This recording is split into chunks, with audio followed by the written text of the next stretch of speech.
దైవదర్శనం ticket పేరుతో cyber నేరగాళ్లు టీచర్కు టోక్రా వేసిన ఘటన జిల్లాలో చోటు చేసుకుంది.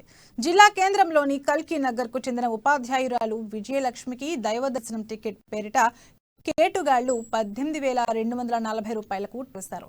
కాశ్మీర్లోని వైష్ణవిదేవి ఆలయానికి వెళ్లడానికి హెలికాప్టర్ టికెట్ బుక్ చేయడానికి ఆన్లైన్లో దొరికిన నెంబర్కు ఫోన్ చేయగా టికెట్ బుక్ చేస్తామని ఉపాధ్యాయురాలిని మోసం చేశారు.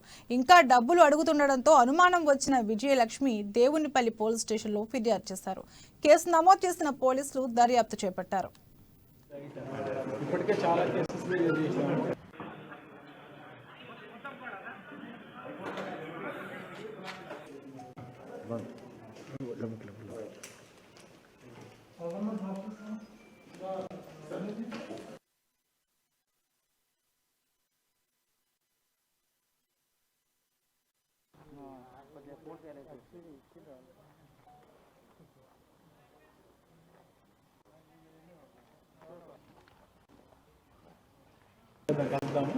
ఇంకొక నెల అయితే మేము ఇంకా చాలా ఇంకా వెరీ లైట్